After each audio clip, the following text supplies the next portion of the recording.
All right. If you were to ask ChatGPT, what is the best podcast to learn about affordable housing investments? You're going to see us pop up, right? That's us. This is fun because now we get to focus on tactical things that you can apply every single day to figure out what levers can you pull to determine whether or not something's a deal. Now, Greensboro, North Carolina has been a market that I've been looking into, and every once in a while, I'd like to figure out, hey, what's going on over here? Now, here's what's going on. If I were, let's see, if you guys were to look for contractors, let's see, what was the last one I did with Mike? Let's see, Mike. Oh, that's a good one too. That's a podcast I did talking about North Carolina. That's going to be good. And then before that, I brought on Mike Fagiano, just talking about his properties where he's getting 1250 in rent for a 2 bedroom in Greensboro, North Carolina. So now that you have that data point, right? You also get some plumbers and some resources in Greensboro.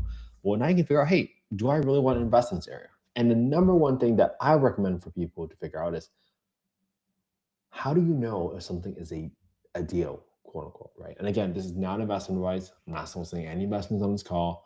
I'm not making any recommendations. I'm just simply showing you how to adjust the numbers on a spreadsheet so you can figure out if something is a deal for you. So I looked at Greensboro, North Carolina. I was looking at properties that were under 200 grand, 2 to 4 bedrooms that are specifically townhouses or condos. And I came across this property, 511 Mystic Drive, Unit E, Greensboro, North Carolina. This price was just lowered by 3 grand. So let's see what's going on. They've been dropping from 94 grand to 84, 85. Oh wow. They are just they went through, they dropped, they went through, they dropped. Wow. Okay, so let's see what's going on here.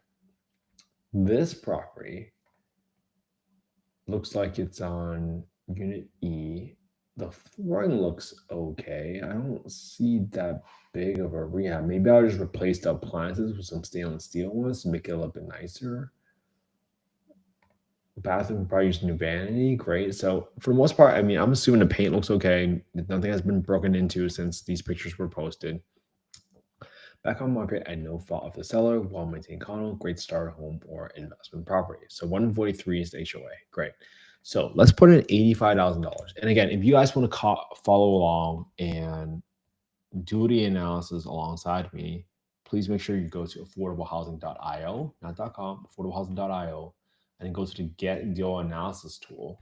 And that's the fastest way for you to get a copy of the spreadsheet. All right, cool. Now that I have that out of the way, you can follow along. What I'm going to do next is I'm going to gather 2 data points. The first one is I need to figure out what is the market rent going for. So if I go to affordablehousing.com, I go to the address, I go to the bedroom count, I want to see what is the market rent for a 2 bedroom property. Now, my friend Mike has already told us that he's getting about 1250 for a 2 bedroom in Greensboro, North Carolina. So if I see 1200 here, then I have pretty good confidence that it's probably gonna be 1200, right? I might do 1250 just because it's probably gonna go up a little bit once I kind of close on a property. In addition, I'm also a little worried just in case that the government shutdown goes on longer and there's not as many new vouchers being issued. Well, my lowercase would be 1200, right? So I want to make sure I do the sensitivity analysis, or otherwise called a scenario analysis, to figure out what is the right approach for this deal. Because you got to figure out, hey, how do I make this a deal? So for the property, right? I'm gonna go to my rehab calculator here. And now that I got this number here, and I looked up the housing payment standards, so I looked up Greensboro Housing Authority 2025 payment standards. It says that 2024 is 1247. So that's in line with what I heard from Mike. So I'm going to assume there's no increases just with how much budget constraints there are in the federal government right now. So I'm just going to leave it consistent and not expecting any increases for now because I want to be conservative in my estimates.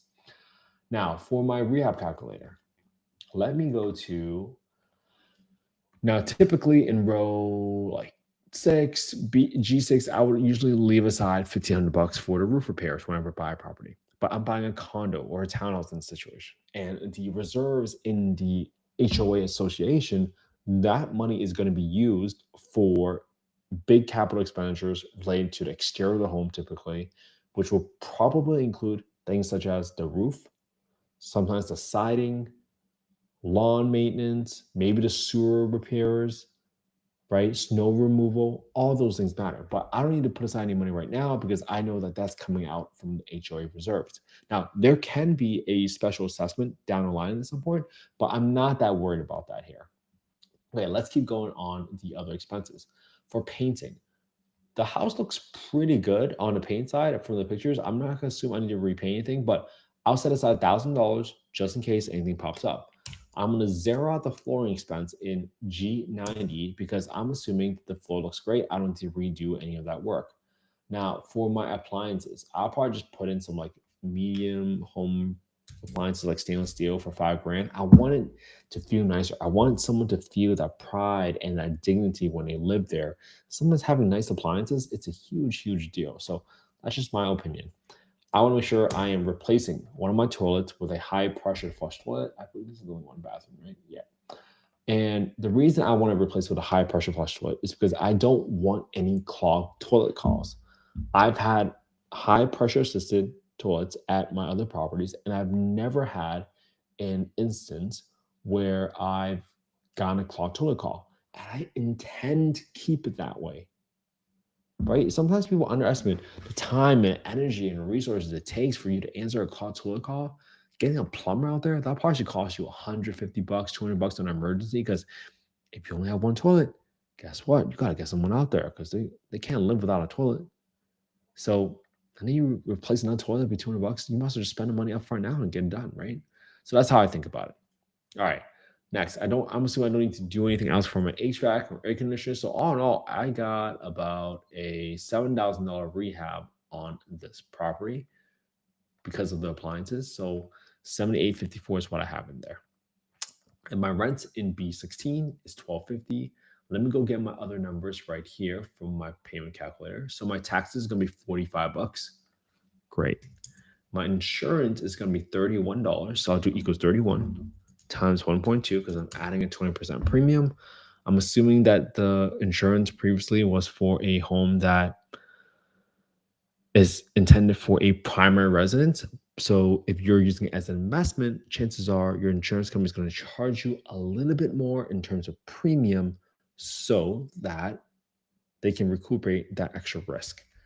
Now, my maintenance now is going to be 5% instead of my usual 10% for single family homes because I'm setting aside a lot more money in my HOA at $143 a month to cover the expenses for things such as my roof, right? Because you know that at some point something's gonna break in your house. So you gotta set aside that money now. All right. I got 10% set aside for property management expenses, and I got 5% set aside for vacancy. Now, the interesting part is a lot of people sometimes will say, hey, my cash flow is this, but they never include any property management expenses because they self-manage the property. My perspective is even if you self-manage the property, even if you self-manage the property, if you don't set aside money right now, you will be in a position where you're never going to be able to delegate that responsibility. And I believe that most people get into real estate for passive income.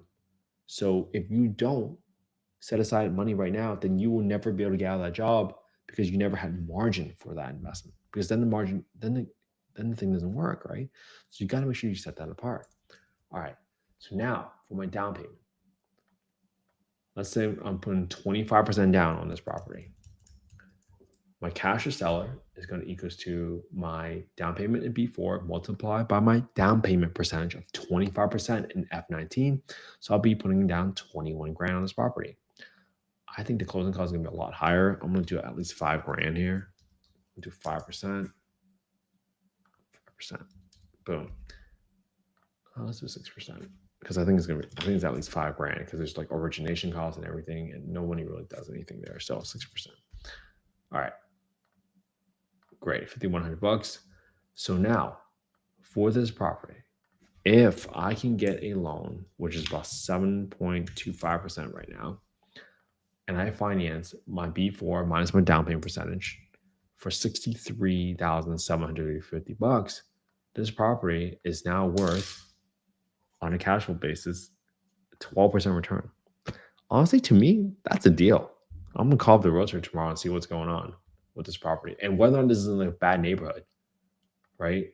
This is 1201 for a 2-bedroom. I'm just writing down these numbers so my partners understand this deal. But in my opinion, I think this is like a pretty sound deal, assuming you get $1,250 for rent. Now let me do one more exercise, right? So $339 for my cash flow. This is a 11.93% return. So when you bought this property for 85 grand with a $7,000 rehab, 25% down, 7.25% interest rate. Great. Get that in there. Now, what if my rent was only $1,200? Is this still a deal? Because guess what? There's a high likely chance that maybe HUD is not issuing any more vouchers, so the housing authority aren't going to have any more Section 8 vouchers. So I'm back to $1,200 because that's what the market rent is going for. Well, at $1,200, I'm still cash flowing $299, so $300 a month. That's a 10.5% return. Okay, I can still live with that. 7.25%. Right? It's still everything else still the same. 25%, 7.25%, $85,000 with a $7,000 rehab. Great. Now, what can I do? What happens, right? Let's do some emotional preparation here. Can you do this with Indiana homes? Yeah, let's just do it. Why don't you DM me, Danzilla, a Indiana property tomorrow, and I'll just underwrite it. Just pick like a single family home or condo or townhouse and pick an area where there's a housing authority already there. And we do that tomorrow. Easy enough. So let's say your rehab. So you get in there and you find out the reason that this property has not sold at all. Let's multiply my renovation by 2. So my rehab is now double. Maybe they found that the plumbing is all out of whack and I replaced all the plumbing in the walls because of an inspection. Okay. Even if I double that property, my cash on cash return is now 8.6%. So if you were trying to get back, let's say to a 10% return, right at the minimum, if that thing doubled, you would say, hey, the max I'm willing to pay now is now $79,000. And I bet that person will go for it because this property's been sitting there for a while. But this is how you go through. And again, the rent's only $1,200 right now. 331. And now this gets back to 10%.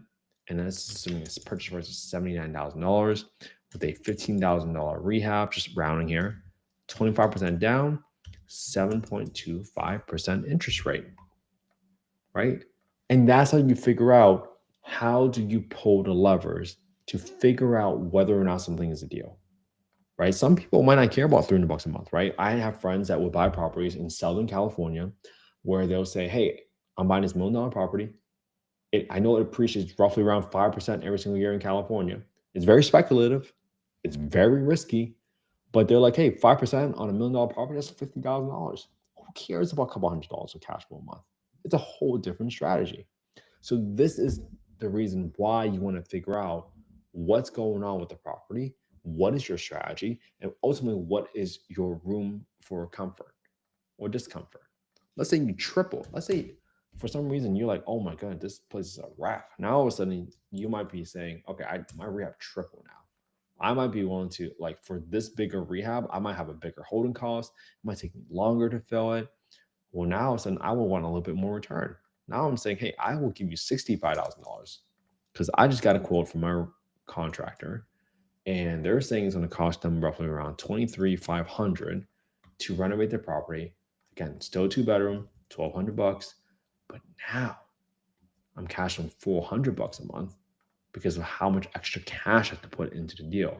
But as a result, I want to borrow less money on this deal, 11%, right? 25% down, 7.25% interest rate.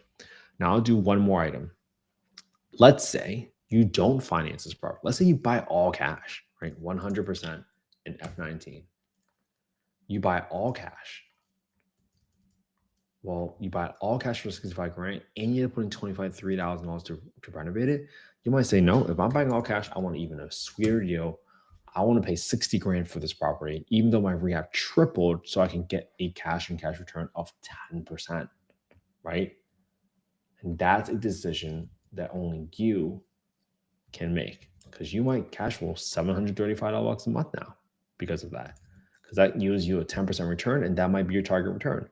I'm not saying 10% is a magical number. I'm just saying you should figure out why is it a deal for you, and more importantly, stay objective. So when the rehab triples versus what you budgeted, then you also figure out, oh, okay, that's fine, no problem. This triples. That just means that I can only pay $60,000 for this property. Now, interestingly enough, what I want to do is I just want to figure out what's going on in this area. So this property is in this Hickory Tree public market. I just want to see like what is going on over here. Hickory Tree, Turkey. Hickory Tree, Turkey. Hickory Tree, Turkey, barbecue, Greensboro. And this is what I like to do. I like to figure out whether or not it's in a bad neighborhood by looking up surrounding restaurants, finding them, and then let me show. I'm going maps. Let me show you what I do. Especially if you have gas stations, sometimes I like to click on reviews. I like to look for the word neighborhood. Like if someone says like it's a bad sketch, safe, right? I just look at these and these things. So Exxon's gas station, okay. Do people talk shit about? Stop to go to the bathroom. There's a sign saying out of order. Camera gas, there's overcrowd. Like this is the level of detail I go into to find a neighborhood. So I will do a search on the word neighborhood. Okay, great. Safe. Great store, very clean, feels safe. Okay, right? I'm trying to figure out, is this a deal or not? And how do I know if somewhere is safe or not? I have to ask. I have to look for things. So there's a grocery store right here, so that's not that bad. Great grocery, safe. The location here made me wonder if it was safe, but I've never had any issues at all. Okay, great. Good quality, safe place to go grocery buying. That's important because I'm literally just down the street from that property, right? So these are the things that you can't find in like crime stats, but these are also very anecdotal.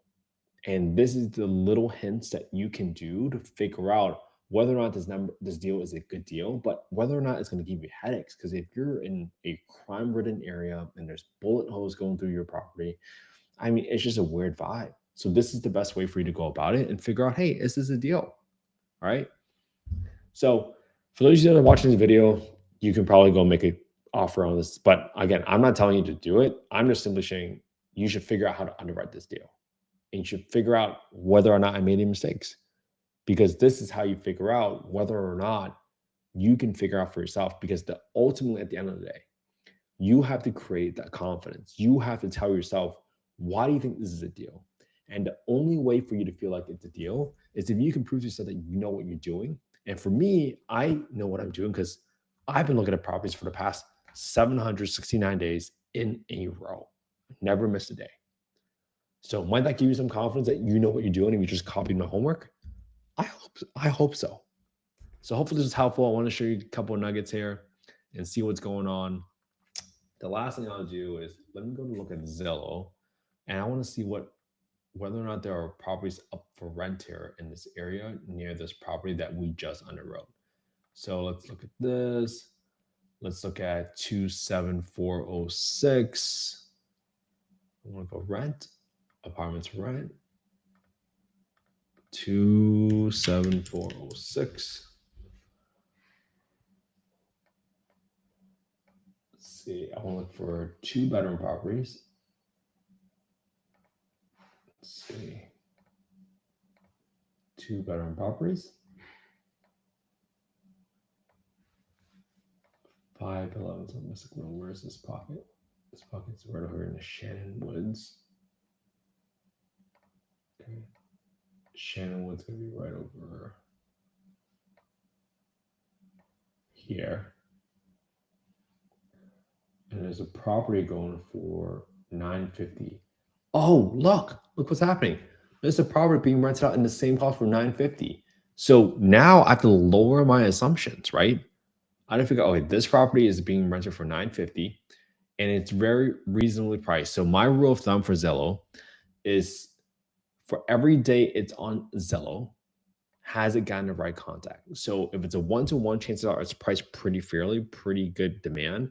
So maybe the max room I have is probably just $1,000 because this property is only being rented out for it's rented for $950. It looks very similar to quality. Maybe I'm gonna have better appliances and better flooring, but I'm gonna put.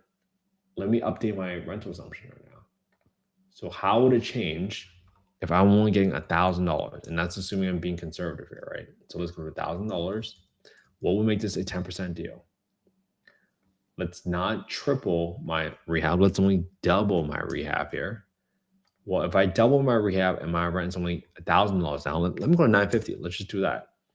What do I need to buy this property for this to be a deal? 45. Boom. 46. So if I want to be super lowballish, I might say, hey, I'm going to assume I need $15,000 rehab on this property. I'm only going to pay you $46,000 because I believe that I'm only going to get $950 of rent on this property. Right? That's one way you can go about it. So I didn't freak out because I was like, oh my God, what if I close on this property and now I'm not going to get the rent I got? Well, I just found a data point. I literally found another property in the same zip code, in the same complex for $950. This area is $1,250, so that's nice. They have in-unit washer. This looks pretty nice. I mean, oh, they have a gym. Okay, great. I mean, it's good to know to see like that block over there is $1,250. Why can't I get $1,250 for my rent? How about this one? $1,100. Oh, 1.5 bath. So maybe that's why the $1,200 rent was the average rent, because it's probably incorporating a lot of these homes with 1.5 baths instead of my 1 bathroom, right? How about this one? This is 2 bed, 2 baths. So there's $1,250. So these extra bathroom, really, people are getting a premium for it. So maybe I'm not going to get $1,200. To be realistic, 2 bed, 1 bath, $950. That might be my rent because that's the market. I'm not going to lie to myself and make up some random number. So at $950, what does that make me? I had to buy this property for 46 grand. If I didn't, my rehab was only 7 grand in reality, then I would be able to afford 54 grand. And that's how you mess with the numbers and figure out whether or not something is the deal for you. Hopefully this is helpful for everybody. Again, not an investment advice. I hope this is helpful so you can figure out how to actually make those adjustments to the levers to actually follow through and decide whether or not something is the right deal for you. I hope you all have an amazing day. I will see you tomorrow for day 790 of going live. Have a good one.